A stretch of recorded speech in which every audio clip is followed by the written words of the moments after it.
ഇതിനോട് ചേർത്ത് പറയേണ്ട മറ്റൊന്നാണ് വാളയാറിലെ കൊലപാതകം. ആ ഹീന സംഭവത്തിന് പിന്നിലുള്ള മുഴുവൻ ആളുകളെയും നിയമത്തിന് മുന്നിൽ കൊണ്ടുവരാൻ കഴിഞ്ഞു. അവർക്ക് പരമാവധി ശിക്ഷ ഉറപ്പുവരുത്താനുള്ള നിയമപരമായ നടപടികളാണ് സ്വീകരിച്ചുകൊണ്ടിരിക്കുന്നത്. പ്രത്യേക അന്വേഷണ സംഘമാണ് കേസ് അന്വേഷിക്കുന്നത്. ഫലപ്രദമായ അന്വേഷണം തന്നെ ഈ കാര്യത്തിൽ നടക്കുമെന്നതാണ് പറയാനുള്ളത്. അപരവിദ്വേഷത്തിൻ്റെ ആശയങ്ങളിൽ പ്രചോദിതരായ ഒരു സംഘം ആളുകളാണ് പാലക്കാട് വാളയാറിൽ ഛത്തീസ്ഗഡ് ബിലാസ്പൂർ സ്വദേശി രാംനാരായൺ ബാഗേലിനെ കൊലപ്പെടുത്തിയത്. പ്രതികളിൽ ചിലർ ക്രിമിനൽ പശ്ചാത്തലവും വർഗീയ മനസ്ഥിതിയുമുള്ളവരാണ്. ഉത്തരേന്ത്യൻ സംസ്ഥാനങ്ങളിൽ സംഘപരിവാർ നടത്തി വിജയിപ്പിച്ച ആൾക്കൂട്ട ഹിംസയെ കേരളത്തിലേക്ക് പറിച്ചു നടാൻ ശ്രമിക്കുകയാണ്. കേരളം അതിന് പറ്റുന്ന മണ്ണല്ല എന്ന് തെളിയിച്ചു കൊടുക്കാനുള്ള ഉത്തരവാദിത്വമാണ് നമുക്ക് ഏറ്റെടുക്കാനുള്ളത്.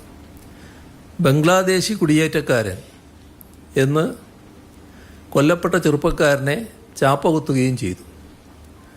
ആരെയും കടന്നാക്രമിക്കാൻ ഇത്തരം ചാപ്പകുത്തലുകൾ ആയുധമാക്കുന്നത് ഉത്തരേന്ത്യയിലാണ് നാം മുൻപ് കണ്ടിട്ടുള്ളത്.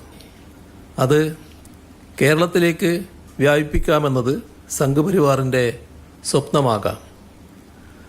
രാംനാരായൺ ബാഗേൽ കൊല്ലപ്പെട്ടത് കേരള മനസാക്ഷിയെ ഞെട്ടിച്ച സംഭവമാണ്.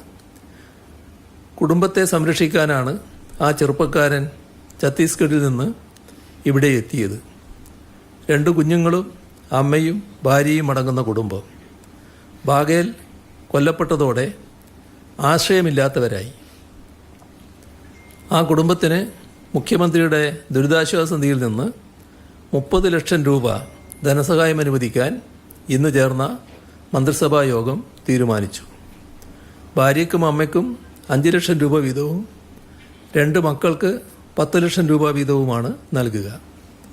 മക്കളുടെ പേരിലുള്ള 20 ലക്ഷം രൂപ സ്ഥിര നിക്ഷേപമായി നൽകും.